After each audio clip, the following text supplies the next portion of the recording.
Hello दोस्तों, स्वागत है आपको आपके YouTube channel Ghazipur tricky classes. आज मैं आपको क्लास 11th का फिजिक्स का चैप्टर 6 को डिस्कस करूँगा। ठीक है, एक महीने से लगातार कोरोना के चलते बंद होने के कारण आज मैं फिर से 2 तारीख से इस वीडियो को शुरू कर रहा हूँ। ठीक है, चलिए चैप्टर 6 के बारे में हम लोग डिस्कस कर लेते हैं। चैप्टर 6 में सबसे पहले देखेंगे बल का परिभाषा। बल होता क्या है? ठीक है, बल होता क्या है? बल हम जानते हैं, सभी लोग 9th हम लोग पढ़ चुके हैं, 9 में भी पढ़ चुके हैं और 10 में भी पढ़े हैं हम लोग। बल क्या होता है? बल व धक्का व खिंचाव होता है। ठीक है, यानी हम जानते हैं किसी वस्तु को बल लगाकर एक स्थान से दूसरे स्थान पर क्या कर सकते हैं? परिवर्तन कर सकते हैं। यानी बल वह बाह्य कारक है जो किसी वस्तु की विरामावस्था से गति की अवस्था से विराम की अवस्था में परिवर्तन कर देता है अथवा परिवर्तन करने का प्रयास करता है, उसे हम क्या कहते हैं? बल कहते हैं। यानी जब साइकिल एग्जाम्पल के तौर पे देखा जाए, हम साइकिल चलाते हैं, अगर उसे बल लगा दें तो ठीक है, अगर पूर्व की तरफ जा रहे हैं तो हम बल लगाकर उसको क्या कर सकते हैं? उसे पश्चिम दिशा में हम अपनी साइकिल को पश्चिम दिशा में मोड़ सकते हैं। ठीक है, अतः बल के द्वारा ही किसी भी वस्तु में परिवर्तन किया जा सकता है या करने का प्रयास होता है। ठीक है, अब दूसरा आता है संगामी बल। संगामी बल क्या होता है?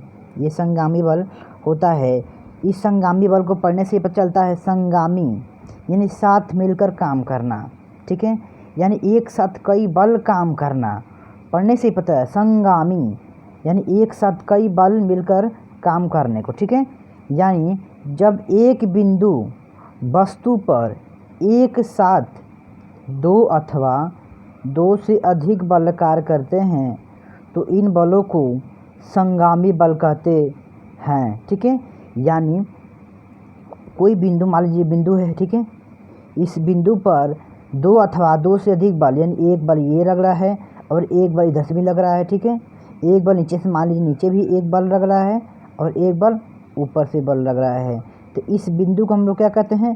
संगामी बल। या इस बल को संगामी बल कहते हैं और इस बिंदु को संगामी बिंदु कहते हैं। ठीक है, यानी एक बिंदु पर कई बल एक साथ कार्य कर रहे हैं, इस बल को हम संगामी बल कहते हैं तथा इस बिंदु को संगामी बिंदु कहते हैं। ठीक है, चलिए नेक्स्ट देखते हैं हम लोग जड़त्व का नियम। जड़त्व का नियम तो हम लोग कक्षा 9 में पढ़ चुके हैं, हमको लगता है 3rd चैप्टर में है।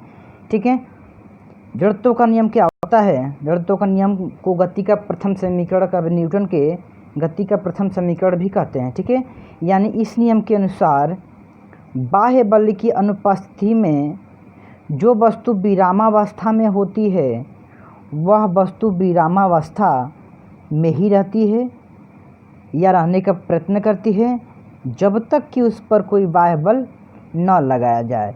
और गति का प्रथम समीकरण भी यही कहता है, यदि कोई वस्तु विराम में है तो विराम में रहने का प्रयास करती है और गति में है तो गति में ही रहने का प्रयास करती है, उसमें तब तक कोई परिवर्तन नहीं होता है जब तक उस पर कोई बाह्य बल नहीं लगाया जाता है। ठीक है, अब जड़त्व की बात किया जाए तो जड़त्व कितने प्रकार का होता है?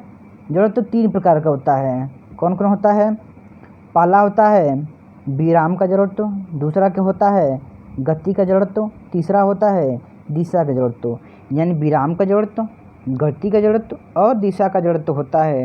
ये 3 जड़त्व का नियम में होते हैं। ठीक है, अब देखते हैं हम लोग न्यूटन के गति का प्रथम नियम क्या होता है।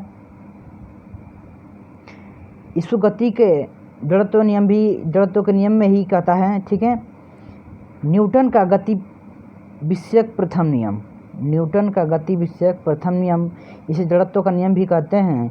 यानी इस नियम के अनुसार प्रत्येक वस्तु तब तक अपनी विरामावस्था अथवा सरल रेखा में एक समान गति की अवस्था में रहती है जब तक कि उस पर अवस्था परिवर्तन के लिए कोई बाह्य बल नहीं लगाया जाता है। अगर ये परिभाषा आपको क्लियर नहीं होता है तो आप ये कह सकते हैं यदि कोई वस्तु विरामा में है तो विरामा में रहने का प्रयास करती है, यदि कोई वस्तु गति में है तो गति में रहने का प्रयास करती है, तब तक उसमें कोई परिवर्तन नहीं होता है जब तक कि उस पर कोई बाह्य बल ना लगाया जाता है। ठीक है, ठीक है। इसके बाद देखेंगे हम नेक्स्ट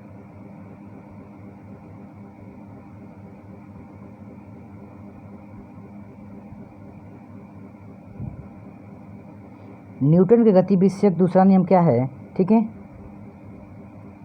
न्यूटन के गति विषयक दूसरा नियम में क्या पढ़ेंगे हम लोग।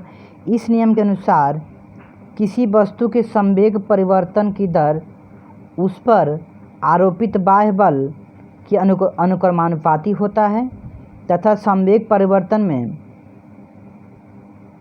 की दिशा आरोपित बल की दिशा में होती है। ठीक है, यदि द्रव्यमान m के पिंड पर बाह्य बल F समय अंतराल डेल्टा t के लिए लगाने पर उसके संवेग में परिवर्तन डेल्टा p हो तो, ठीक है, अगर ये परिभाषा आपको क्लियर नहीं होता है तो आप केवल कह सकते हैं न्यूटन का गति विषयक दूसरा नियम संवेग परिवर्तन पर ही आधारित होता है, यानी F बराबर ma किसी वस्तु पर, ठीक है, किसी वस्तु पर, ध्यान देख लीजिए, किसी वस्तु पर, यानी कोई वस्तु है, किसी वस्तु पर लगाया गया बल, किसी इस वस्तु पर लगाया गया बल उस वस्तु के द्रव्यमान तथा उस वस्तु में उत्पन्न त्वरण के गुणनफल के बराबर होता है। ठीक है, यानी F बराबर ma होता है। ठीक है, किसी वस्तु पर लगाया गया बल F उस वस्तु का द्रव्यमान तथा त्वरण के गुणनफल के क्या होता है, बराबर होता है। यानी किसी